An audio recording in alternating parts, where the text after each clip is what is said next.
우리 좌우에 계신 분들과 인사하실 때 이렇게 인사하셨으면 좋겠습니다.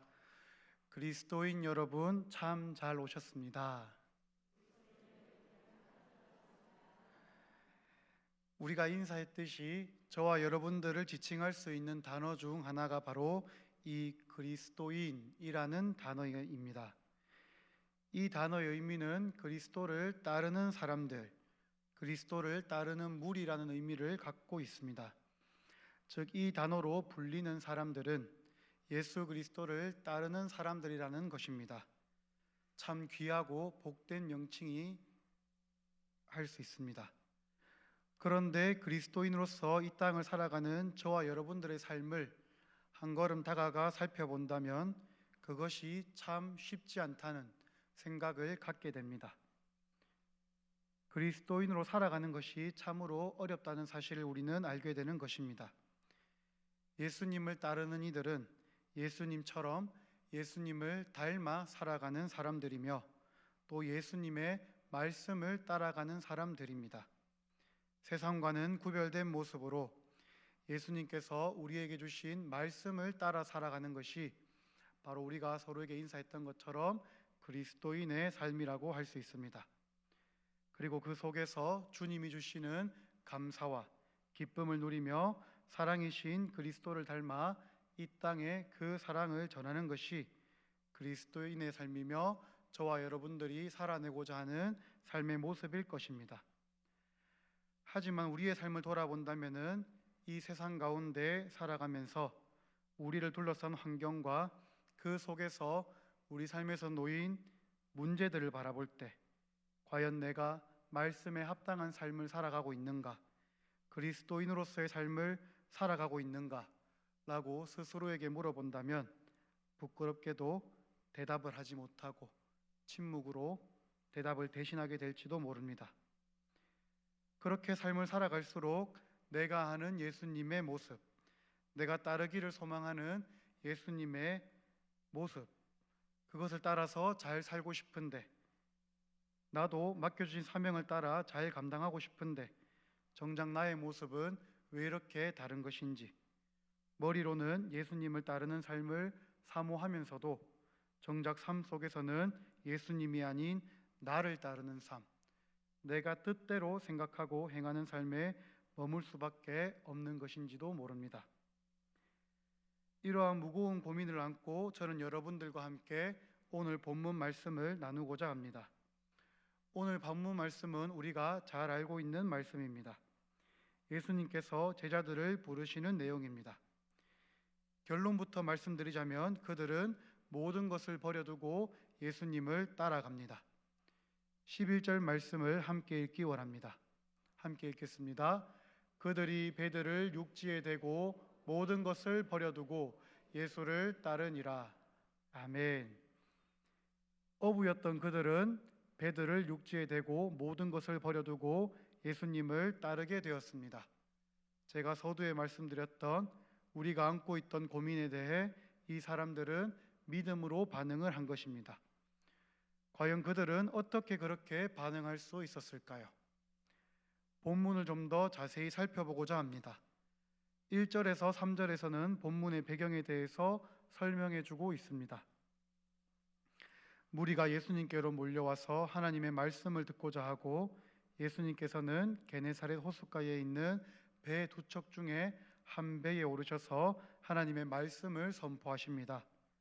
그 배의 주인인 시몬 베드로는 어부들과 그물을 싣고 있었습니다. 5절 말씀에서 이야기하고 있듯이 그들은 밤새도록 그물을 던져서 물고기를 잡고자 수고하였으나 잡은 것이 없었습니다.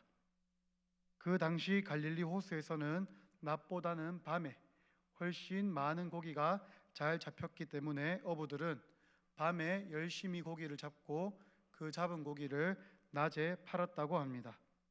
그런데 이들은 밤새도록 수고하여도 잡은 것이 없었기에 베드로를 비롯한 동료들은 기분이 몹시 좋지 않았고 좌절하고 낙심하는 마음으로 그물을 싣고 있었을 것입니다.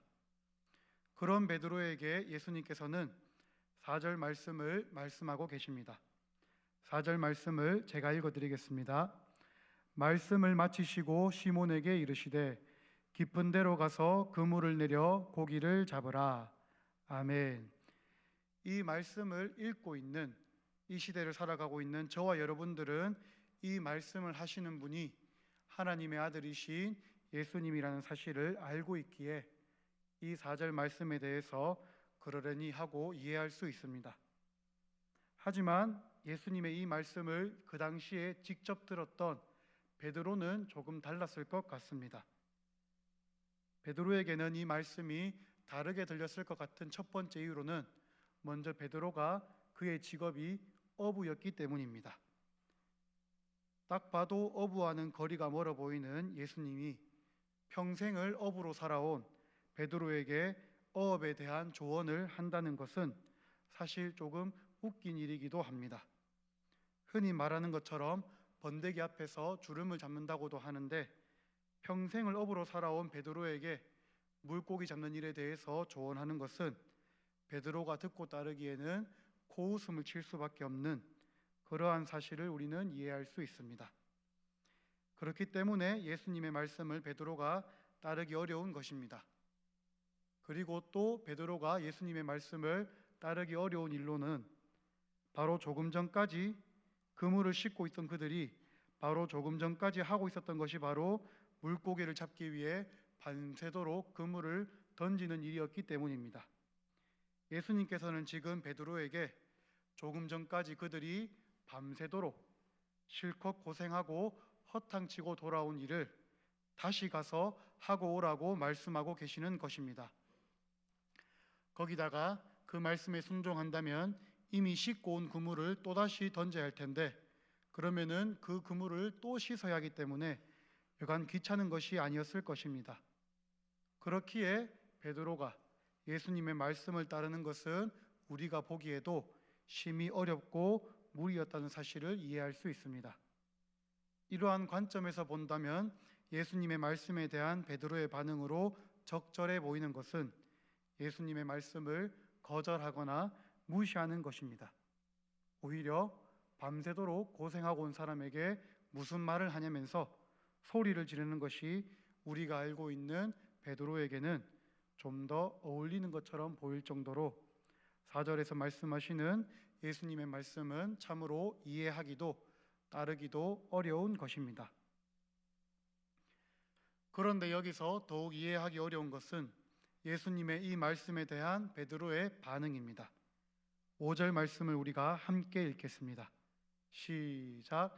시몬이 대답하여 이르되 선생님, 우리들이 밤이 새도록 수고하였으되 잡은 것이 없지만은 말씀에 의지하여 내가 그물을 내리리이다 하고. 아멘. 이 5절 말씀에 나타나는 베드로의 반응은 신기하게 느껴집니다. 전혀 따를 수 없을 것 같은 예수님의 말씀에 예수님을 부르는 호칭 또한 선생님이라고 부르며 밤이 새도록 수고하였으되 잡은 것이 없는 그 상황 가운데 다시 한번 그물을 내리겠다고 말씀하고 있는 것입니다. 베드로는 어떻게 이렇게 말도 안 되는 대답으로 반응하며 예수님의 말씀에 순종할 수 있었을까요? 자신의 인생 속 어부로서의 경험과 어부로서의 지혜에 반대되는 것은 물론 자신이 직전까지 새벽 내내 겪었던 밤새도록 쏟은 수고에도 불구하고 비어있는 그 그물에 대해 말씀하시는 예수님께 어떻게 순종할 수 있었을까요? 자신의 지식과 인생의 경험 그리고 문제에 대한 노력에 대해 정반대에 있는 이 순종은 우리가 보기에도 굉장히 놀라운 모습입니다. 어떻게 이러한 순종이 가능했을까요? 이처럼 베드로가 예수님의 이 이해할 수도 없고 말도 안 되게 느껴지는 이 말씀에 순종할 수 있었던 것은 그가 예수님에 대해 알았기 때문입니다. 베드로는 예수님이 어떤 분이신지 알았기 때문에 그 알므로 말미암아 예수님의 말씀, 이해하기 어려운 말씀에 대해서 순종으로 반응할 수 있었던 것입니다. 그렇다면 베드로가 예수님에 대해서 알고 있었던 것은 무엇일까요? 누가복음 4장 31절에서 37절 말씀을 보시면 예수님께서 회당에서 귀신 들린 사람을 쫓아내시는 사건이 나오는데, 이때 34절에서 귀신이 예수님을 하나님의 거룩한 자라고 이야기하며 저항하다가 끝내 쫓겨나는 모습이 등장합니다. 그리고 이 예수님의 소문이 37절에서 이야기하듯이 그 근처 사방에 퍼지게 되었다고 이야기하고 있습니다. 베드로 역시 그 근처 사람으로서 예수님에 대해서 듣게 되었을 것입니다. 그리고 이어서 예수님께서는 온갖 병자들을 고치시는데, 그 중에 한 사람이 바로 중한 열병을 앓고 있던 시몬 베드로의 장모였습니다. 시몬 베드로는 장모의 중한 열병을 낫게 하신 예수님의 그 역사를 경험하였고, 그것을 통해 베드로는 예수님이 하나님의 사람이며 그 권능과 권위가 하나님으로부터 온다는 사실을 분명히 알 수 있었을 것입니다. 또한 베드로가 예수님에 대해서 알 수 있었던 것은 그가 예수님의 말씀을 들었기 때문입니다. 오늘 본문 3절에서 알 수 있듯이 예수님께서는 시몬 베드로의 배에 올라서 무리에게 하나님의 말씀을 선포하셨습니다. 이때 예수님께서 가르치시는 말씀이 어떠한 것이었는지 누가복음 4장 32절에서 발견할 수 있습니다. 함께 읽겠습니다. 시작. 그들이 그 가르치심에 놀라니 이는 그 말씀이 권위가 있음이러라. 아멘. 이 당시에 예수님께서 선포하시는 말씀은 성령의 권위에 힘입어 선포하시는 말씀으로 듣는 이들마다 놀라게 만들었고, 베드로 역시 예외가 아니었을 것입니다. 이처럼 베드로는 예수님에 대한 소문을 듣고 또 자신의 장모를 치유하신 일, 그리고 예수님께서 선포하시는 말씀을 통해 예수님을 알 수 있었을 것입니다. 그가 예수님에 대해 알았기 때문에 예수님이 가지신 권능과 그 말씀의 권위를 통해 예수님이 어떤 분이신지 분명히 알았기 때문에 시몬 베드로는 우리가 이야기하였듯이 업으로서는 도저히 납득할 수 없는 그 예수님의 말씀에도 순종으로 반응할 수 있었다는 사실을 우리는 이해할 수 있습니다. 이러한 베드로의 순종은 다음과 같은 결과로 이어집니다.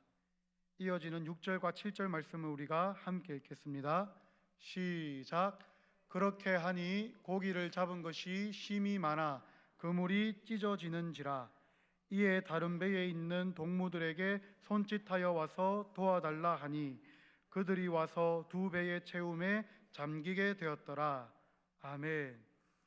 예수님의 말씀에 대한 베드로의 순종은 명확한 결과로 이어집니다. 밤새도록 수고하여도 잡히지 않았던 물고기가 단순히 몇 마리 잡힌 것이 아니라 심히 많이 잡혀 그물이 찢어질 정도가 되었습니다.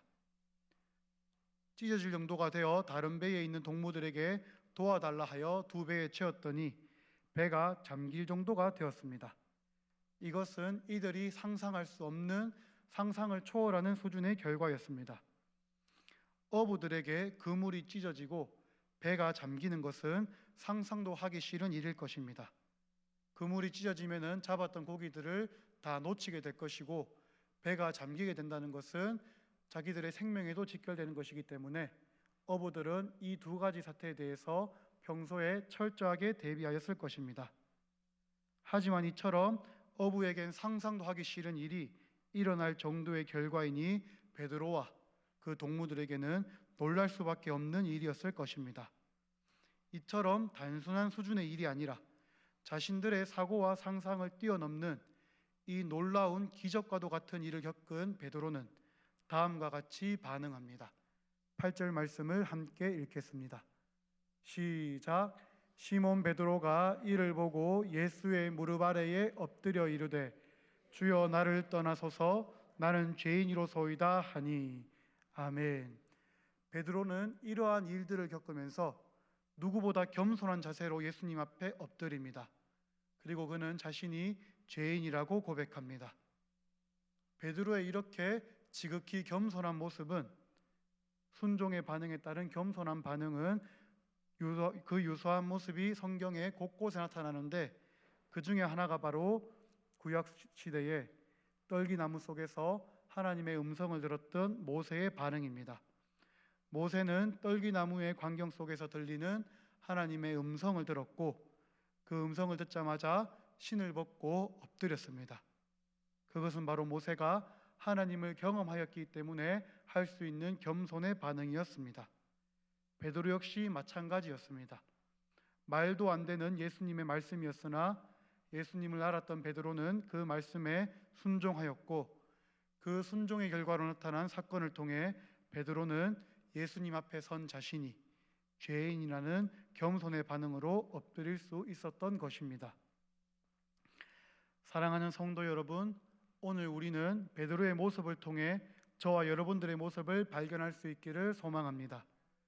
그리스도인이라 불리길 소망하는 저와 여러분들의 삶 가운데, 예수님을 따라가는 삶을 살아가기를 소망하는 저와 여러분들의 삶 가운데 정작 그리스도인의 모습이 나타나지 못하는 것은 그것은 예수로 살지 못하고 나로 살고 있기 때문일지도 모릅니다. 우리 삶 속에 있는 문제, 그 문제를 내가 어떻게든 해결해 보려고 노력하지만 아무리 노력해도 해결되지 않기 때문에 예수 그리스도의 모습이 아닌 나의 모습으로 살아가고 있는 것입니다. 누군가에게는 그 문제가 직장의 문제가 될 수도 있고 사업의 문제가 될 수도 있으며 가족의 문제, 자녀의 문제, 환경의 문제가 될 수 있을 것입니다. 하지만 우리는 오늘 말씀을 통해 그 문제를 예수님 앞에 내려놓아야 하는 사실을 이해할 수 있습니다. 비록 우리가 머리로는 그 문제를 예수님 앞에 내려놓아야 한다는 사실을 알지만 그것이 하나님의 말씀에 귀를 기울이고 그대로 따르는 순종이라는 사실을 잘 알고 있지만 그것이 결코 쉽지 않은 것은 우리 안에 있는 죄성 때문일 것입니다. 우리 안에 있는 죄성이 우리로 하여금 예수님으로부터 멀어지게 만들고 그로 인해 예수님 중심이 아닌 내 중심으로 살아가게 만드는 것입니다. 그렇기에 우리가 예수님을 온전히 따르는 참된 그리스도인으로 살아가기 위해선 결국 베드로가 그랬던 것처럼 예수님을 온전히 알아야 할 것입니다. 예수님을 온전히 알 때 우리는 스스로에 대해서 알 수 있습니다. 베드로가 이러한 사건들을 경험하면서 자신의 생각과 경험을 부인하는 그러한 수준의 순종을 할 수 있었고 그 가운데 기적과도 같은 경험, 하나님의 손길을 경험할 수 있었습니다. 그리고 그 가운데 자신이 죄인이라는 사실을 고백하였던 것은 그 사실을 통해 자신의 앞에 계신 예수님이 누구신지 알게 되었고 그 앞에 있는 자신의 모습도 죄인의 모습도 온전히 발견하게 된 것입니다. 나 중심으로 살면서 내가 생각하는 대로 사는 것이 아니라 내 삶의 주인이 되시며 죄인이 나를 구원하신 예수님을 바로 알 때 내 중심이 아니라 하나님 중심으로 나를 따르는 것이 아니라 예수님을 따르는 삶을 살 수 있는 것입니다. 즉 예수님을 따르기 위해 예수님을 더욱 깊이 아는 저와 여러분들이 되시기를 소망합니다. 이를 위해 우리는 우리가 주님에 대해 알도록 주신 말씀을 사랑하며 붙드는 것이며 그 말씀에 순종하는 삶을 살도록 치열하게 노력하는 것입니다. 아울러 주님과 교제하는 기도와 묵상의 시간을 통해 주님을 더욱 깊이 알고 그를 통해 내가 내 삶의 주인이 아니라 주님만이 내 삶의 주인이라는 사실을 깨닫게 되기를 소망합니다. 그렇게 될 때 우리의 삶이 주인 되신 예수님으로 말미암는 삶, 그 말씀으로 가득히 채워지는 삶이 된다는 사실을 깨닫는 저와 여러분들이 되기를 소망합니다. 그러한 우리의 삶 가운데 베드로에게 놀라운 일을 행하신 하나님께서 저와 여러분들의 삶도 놀라운 방법으로 이끌어 가실 것입니다. 해결되지 않는 문제가 해결되어지고 오랫동안 고민하고 슬퍼하던 일들을 주님의 방법으로 가장 선한 방법으로 이루어 가실 것입니다.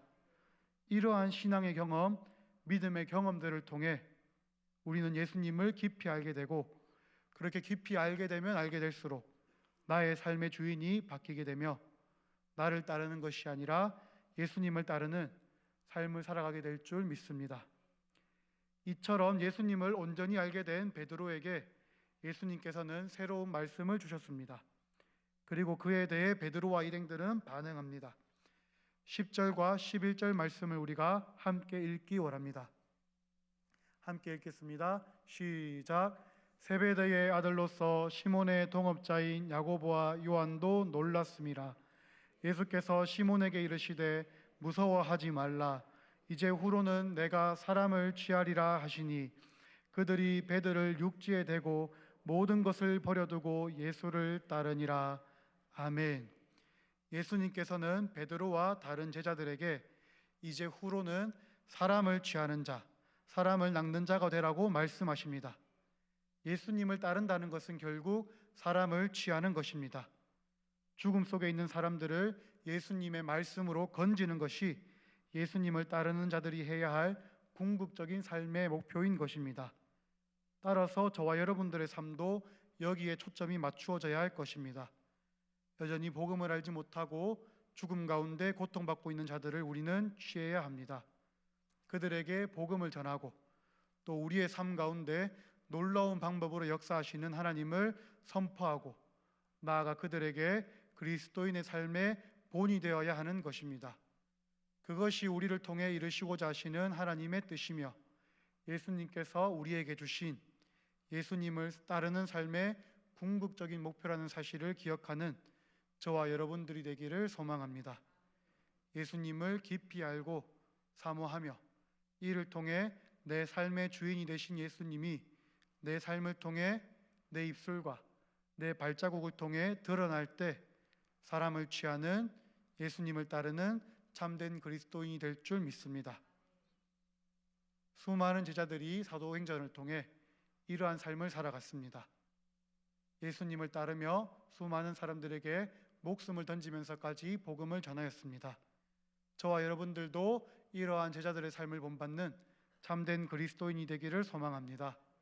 이를 위해 국내와 해외 선교를 통해 또한 삶 속에서의 전도를 통해 그것이 예수님을 따르는 자들이 마땅히 해야 할 일들이라는 사실을 기억하고 기쁨으로 기꺼이 동참하는 저와 여러분들이 되기를 소망합니다. 주신 말씀을 가지고 우리가 함께 합심하여 기도하기 원합니다. 우리의 삶 가운데 오직 주를 따르는 참된 그리스도인이 되기를 원합니다. 내 생각과 내 계획을 내려놓고 오직 주님 앞에서 주님을 아는 지혜로 주님께 온전히 순종하는 믿음의 그리스도인이 되게 하여 주시옵소서. 또한 주님을 온전히 따르는 자가 되어 사람을 취하는 자가 되기를 원합니다. 내 삶 가운데 놀랍게 역사하시는 주님을 선포하며 가는 곳마다 주님을 증거하며 복음을 전하는 일꾼들이 되게 하여 주시옵소서. 이 기도 제목들을 가지고 우리가 주여 한번 부르고 합심하여 기도하겠습니다. 주여, 하나님 아버지 감사합니다. 이 귀한 말씀을 듣게 하시니 감사합니다. 이 말씀 가운데 보여주신 주님을 따라가는 그리스도인의 모습이 우리의 삶의 모습이 되기를 소망합니다.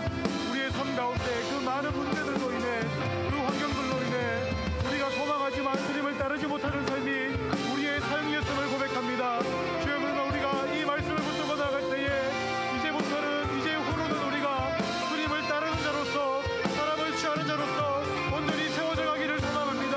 주여, 우리에게 은혜를 더하여 주시고 그리스도를 아는 지혜를 더하여 주셔서 오직 그 지혜를 말미암아 주님께 온전히 순종하게 하시고 그 순종하는 믿음으로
사랑이 많으신 하나님 아버지 감사합니다.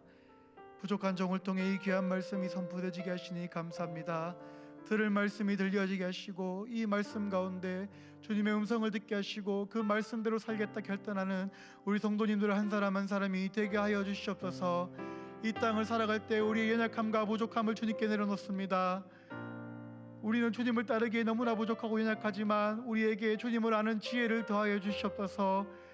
그리스도를 아는 지혜로 말미암아 베드로가 순종하였던 것처럼 우리의 삶 가운데 우리의 모든 문제를 내려놓고 주님만 따르는 순종의 사람들이 되게 하여 주시옵소서.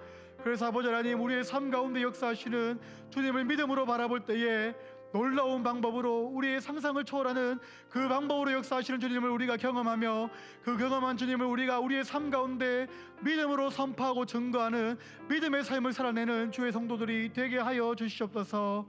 또한 아버지 하나님, 이제 후로는 사람을 취하는 주님의 사명을 감당하는 주의 일꾼들이 되기를 소망합니다. 어디를 가든지 주님을 따르는 자들이 되게 하시고 그 따르는 주님을 우리가 본받아서 주님을 알지 못하는 자들을 우리가 복음을 전하며 그들을 취하여서 그들을 주님께로 건져내는 믿음의 일꾼들이 되게 하여 주시옵소서. 모든 것을 주님께 맡겨드립니다. 감사드리며 살아계신 우리 구주 예수 그리스도의 이름으로 기도드립니다.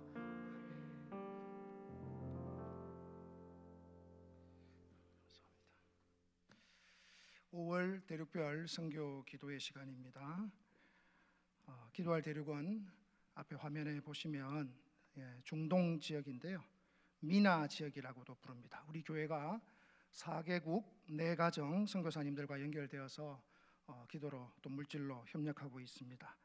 파송 선교사를 위한 기도는 국내 사역하고 있는 저희 가정 김요셉 정대비 선교사 가정입니다. 그래서 제가 오늘 나와 있습니다.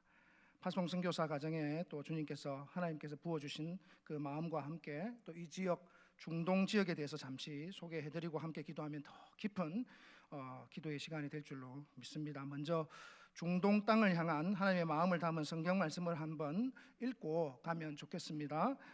창세기 말씀입니다. 시작. 그날에 여호와께서 아브람과 더불어 언약을 세워 이르시되 내가 이 땅을 애굽 강에서부터 그 큰 강 유브라데까지 내 자손에게 주노니. 이사야 말씀입니다. 그날에 이스라엘이 애굽 및 아수르와 더불어 셋이 세계 중에 복이 되리니 이는 만군의 여호와께서 복 주시며 이르시되 내 백성 애굽이여 내 손으로 지은 아수르여 나의 기업 이스라엘이여 복이 있을지어다 하실 것입니다. 아멘. 여기 말씀에 등장하는 애굽강, 또 큰 강 유브라데스, 애굽, 이스라엘, 아수르, 여기 나오는 모든 지명들이 현대 중동 지역을 아우르는, 그 지역을 지칭하는 나라들이고 지명들인데요, 이 중동 아랍 땅에 이 땅이 바로 주님의 땅이고 또 주님의 눈길이 지금도 머물고 있는 줄로 믿습니다. 다음 슬라이드 보시면, 지금 화면에서 보시면 이 빨간색 박스 안에 있는 지역, 파란색으로 배경이 되어 있는 그 지역들이 중동이라고 하는 지역입니다. 미나라고도 부르고요. 이곳에서 기독교, 또 유대교, 이슬람교 모두가 이 땅에서 출발되었습니다. 그러나 현재 이 지역 대부분의 나라들의 종교 상황을 보면 이슬람교가 적게는 레바논 같은 경우에는 54%예요. 다행히도. 그렇지만 많게는 95%가 넘는 대부분의 나라들이 이슬람이 95%가 넘습니다. 이 지역을 미나라고도 부르는데 이름이 예쁘죠. 네, 영어로 중동, 미들 이스트에서 첫 글자를 따오고 북아프리카, 노스 아프리카에서 각각 첫 글자를 따와서 MENA, 그래서 미나 지역이라고도 부릅니다. 네, 일반적으로 이제 북아프리카 5개국 그리고 중동 15개국 총 20개 나라를 일컫는데 대표적으로 이집트, 리비아, 사우디, 레바논 이런 나라들이 있고요. 조금 이제 넓게 보면 그 위에 이제 튀르키예라든지 또 일부 국가들도 포함되기도 합니다. 지금 화면에 보시는 것처럼 우리가 협력하는 4가정 4개국 선교사님들이 섬기시는 나라가 조금 확대되어서 보이는데요. 아프리카 동북부 이집트가 보이시죠? 저희 가정이 사역하던 곳이고 현재 저희들이 이제 국내 사역 중이지만 늘 기도 가운데에 기억해야만 되는 그런 땅입니다. 파송 선교사에게 부어주신 마음을 또 파송교회 성도들이 또 함께 품고 기도하는 것 엄청나게 큰 복인 줄로 믿습니다. 그리고 위에 보시면 첫 번째로 이제 사우디아라비아 보이시죠? 그리고 레바논, 또 팔레스틴, 그다음에 그 위쪽에 빨간색으로 되어 있는 초승달 모양의 붉은 깃발처럼 되어 있는 표시가 되어 있는 것이 튀르키예, 터키라고 부르는 땅입니다. 이 나라들의 각각 우리 협력 선교사님들이 한 가정씩 있습니다. 그럼 먼저 다음 페이지를 보시고 먼저 파송 선교사인 저희 가정에 주신 마음과 또 기도 제목들 나누고 또 기도하기를 원하는데요. 아버지의 마음을 가지고 이제 기도할 때 크게 두 가지입니다. 여러분이 받으신 그 기도 유인물을 보시면서 눈을 뜨고 그것을 보시면서 기도하시면 좋겠는데 크게 두 가지인데, 첫 번째는 국내 선교적 상황이고 두 번째는 오늘 주제처럼 중동 땅, 미나 지역을 함께 품고 기도하기를 원합니다. 첫 번째 국내 상황과 사역인데요. 250만의 외국인들이 한국에 들어와 있습니다. 그래서 모든 곳에서 모든 곳으로의 선교 시대다 이렇게 부르는데, 그래서 한국으로도 많은 선교사들을 국제 단체들이 보내고 있습니다. 이제 한국 교회와 국내 국제적인 선교 단체들이 잘 소통하고 협력해서 이 일을 잘 감당해낼 수 있도록, 그래서 생명의 역사가 일어나도록 한국 교회를 깨워 주옵소서. 두 번째, 김요셉 선교사가 국내에서 감당하고 있는 사역들이 여럿 있습니다. 파송교회에서 교구 사역을 하고 있고요. 또 국제사역국 사역, 그리고 유학생 사역, 파송단체 협력 사역도 있고 대학원 학업 사역도 하고 있습니다. 잘 감당할 수 있도록 세임 부으시고, 또 특히 선교학교 등의 또 선교 동원 사역, 협력 사역들이 활발하게 이루어질 수 있도록 은혜 달라고 기도해 주시고, 또 아까 말씀드렸던 두 번째 중동 지역을 위한 기도를 해주실 때 세 가지의 기도 제목이 있습니다.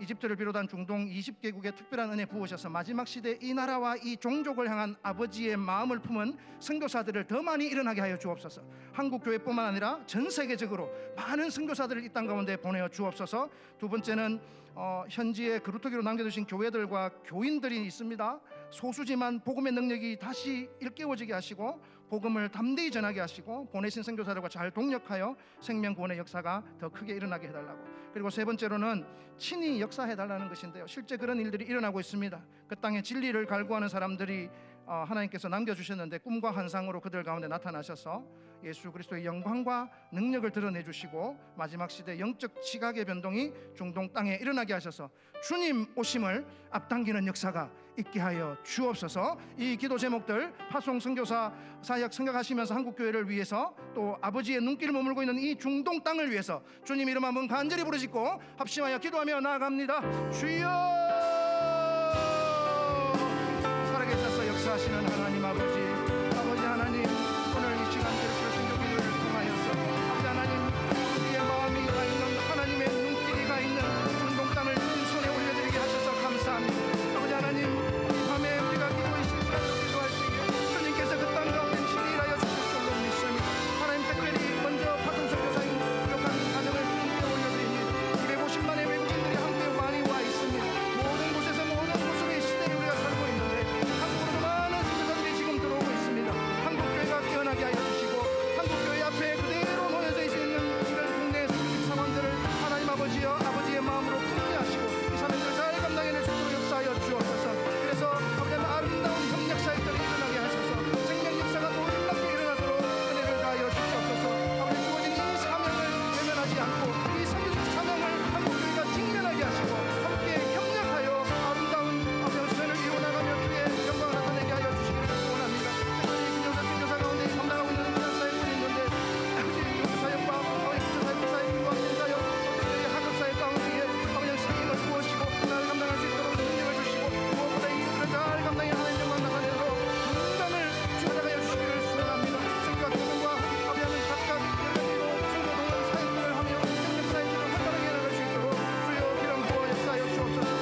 시간 화면을 보시고 혹은 책자를 보시면서 한번 더 기도하실 때에 중동에서 사역하는 4개국 4가정 8분의 협력 선교사님들이 있습니다. 그 사역을 주님께 올려드리기를 원하는데, 기도 가운데 기억하실 것은 무엇보다 선교사님들의 영육 간의 강건함을 위해서 영적으로 눌리지 않게 새 힘을 부어 주옵소서.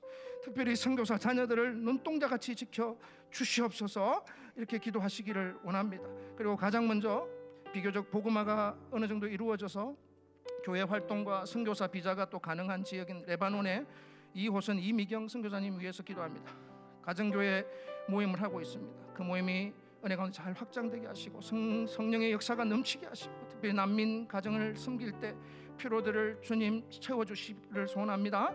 또 좋은 협력들이 현지 교회와 아름다운 협력들을 통해서 이 일들이 감당되게 하시고, 또 무엇보다도 아랍어가 참 어려운 언어인데 부족함을 많이 느끼고 있다고 합니다. 언어의 진보를 위해서 성령의 기름 부으심의 역사가 있게 하시고, 피아노를 배우고 있는 아이들이 예배 반주자로, 특별히 예배가 없는 곳에 예배를 하는 일에 귀하게 쓰임받는 아이들로 쓸 수 있도록 위해서 기도해 주시고, 사우디아라비아의 아브라함 야스민 선교사님 위해서 기도하실 때에 현지인들, 교제하고 있는 현지인들에게 복음이 전해지고 열매가 맺어지고 그들 가운데 예수의 제자들이 일어나게 하시고, 특별히 예배하고 중보하는 선교사님 가정의 삶을 통하여서 그리스도의 은혜와 사랑이 많은 사람들에게 전파되어질 수 있도록, 특별히 동역할 수 있는 선교사들이 많이 들어올 수 있도록 그 땅이 견고하게 닫혀있는 그 문이, 선교의 문이 열려지게 하여 주옵소서.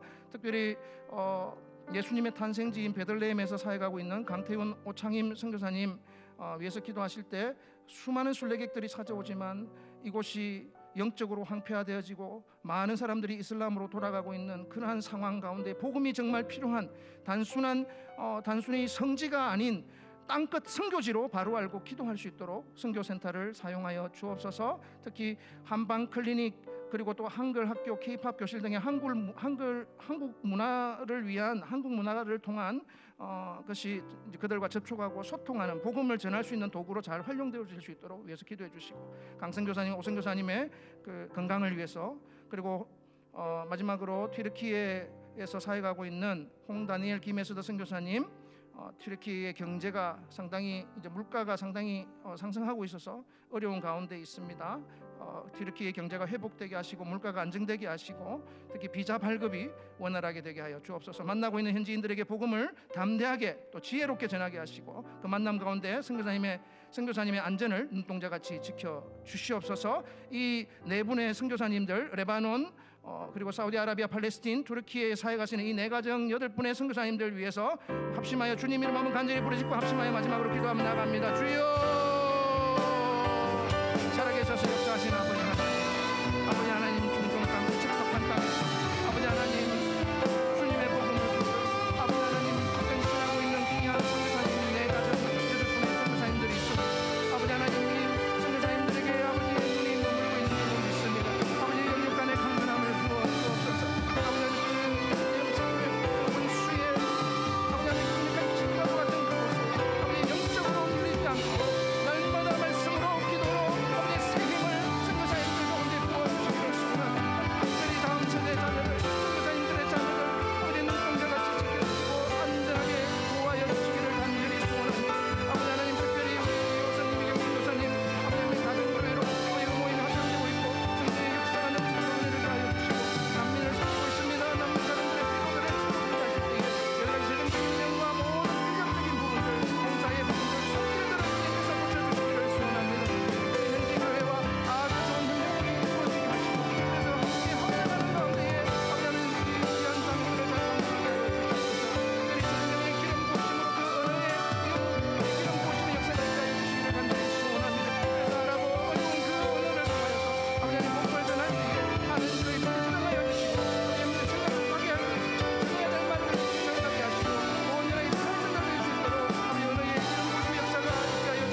온 땅의 주인이신 하나님 아버지 감사합니다.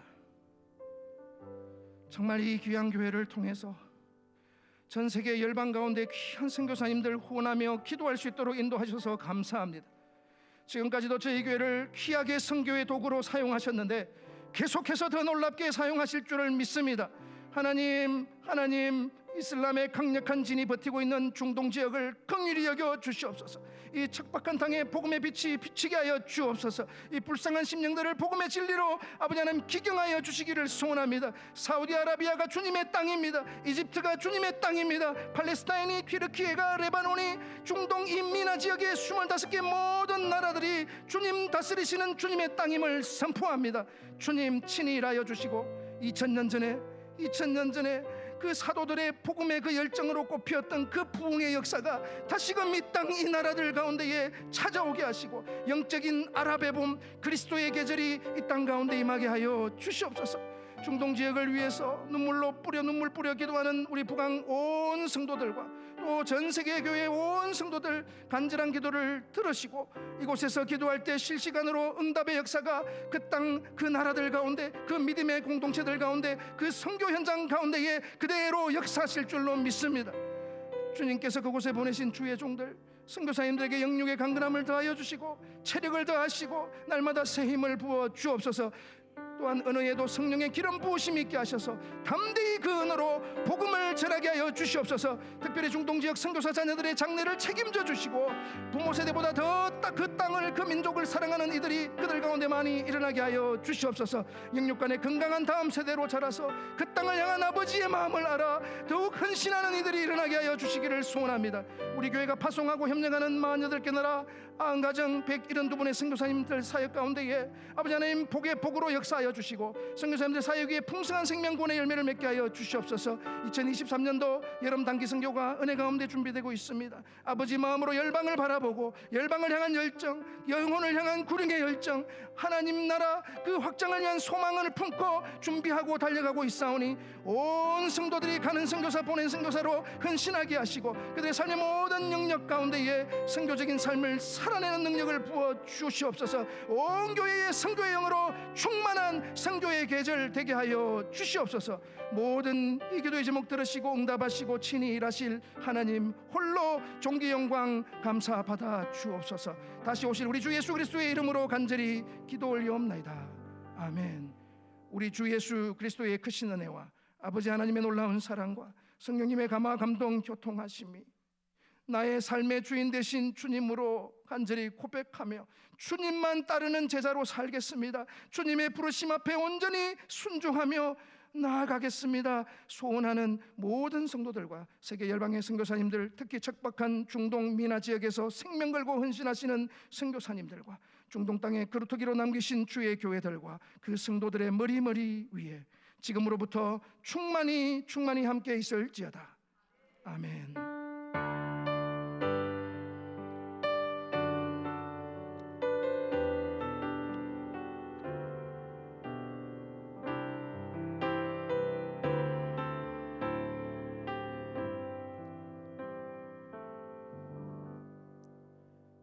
주신 말씀과 가지고 나오신 기도 제목을 가지고 기도하시다가 자유롭게 돌아가시겠습니다. 주여 한번 부르고 합심하여 기도하겠습니다. 주여